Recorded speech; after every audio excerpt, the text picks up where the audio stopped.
ছবির বিভিন্ন অংশ খুব দ্রুত সিলেক্ট করে ওগুলোতে এডিট করার জন্য অনেক সময় ল্যাসো টুলটা কাজে লাগে। এখন ল্যাসো টুলটা হচ্ছে আপনার স্ক্রিনে ঠিক বাম পাশে, এখানে দেখবেন একটা দড়ির মতো অংশ আছে, সো এটা হচ্ছে ল্যাসো টুল। এটা সিলেক্ট করলাম। সিলেক্ট করার পর আপনি যদি জাস্ট কোনো একটা জায়গায় ড্র্যাগ করেন, এভাবে মাউস দিয়ে সিলেক্ট করলাম, লাস্ট মোমেন্টে পুরোটা কমপ্লিট করলাম, দেখেন পুরো জিনিসটা সিলেক্ট হয়ে গেল। আপনি ডিলিট প্রেস করেন, ডিলিট হয়ে যাবে। কন্ট্রোল অল্ট জেড প্রেস করে ফেরত গেলাম। আপনি যদি ব্রাশ নেন, ব্রাশ টুল নিয়ে তারপর এখানে যদি আপনি পেইন্ট করেন তাহলে এখানে ব্রাশ হয়ে যাবে। সো বিভিন্ন কুইক সিলেকশনের জন্য এই ল্যাসো টুলটা অনেক সময় কাজে লাগে।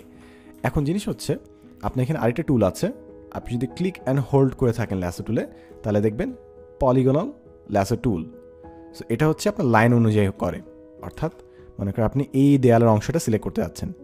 So 1 click, 2 click, 3 click, space press করে আমি ছবিটা সরালাম, তারপর এখানে 4 ক্লিক, 5 ক্লিক, এবং দেখেন 6 নম্বর ক্লিক যখন আমি করতে যাব, দেখেন ফাইনালি একটা রাউন্ড আইকন আসবে, তার মানে পুরো সার্কেলটা ইনক্লোজড হয়ে গেছে, ক্লোজ হয়ে গেছে, ডান।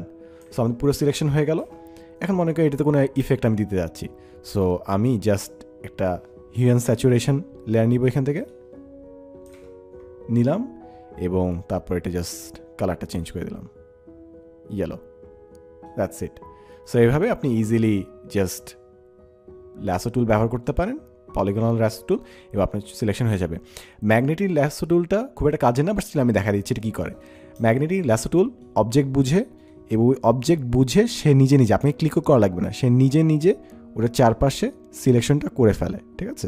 আমি কিন্তু কোনো কিছু ক্লিক করছি না, আমি জাস্ট এই সিসি ক্যামেরার উপর জাস্ট ড্র্যাগ করলাম এবং অটোমেটিক সে সিলেক্ট করে ফেললো, ঠিক আছে। আপনি সেটা ডিলিট করে দিতে পারেন কিংবা কালার চেঞ্জ করে ফেলতে পারেন আপনার ইচ্ছা মতো। সো এভাবে আপনি ইজিলি ল্যাসো টুলটা ব্যবহার করতে পারেন।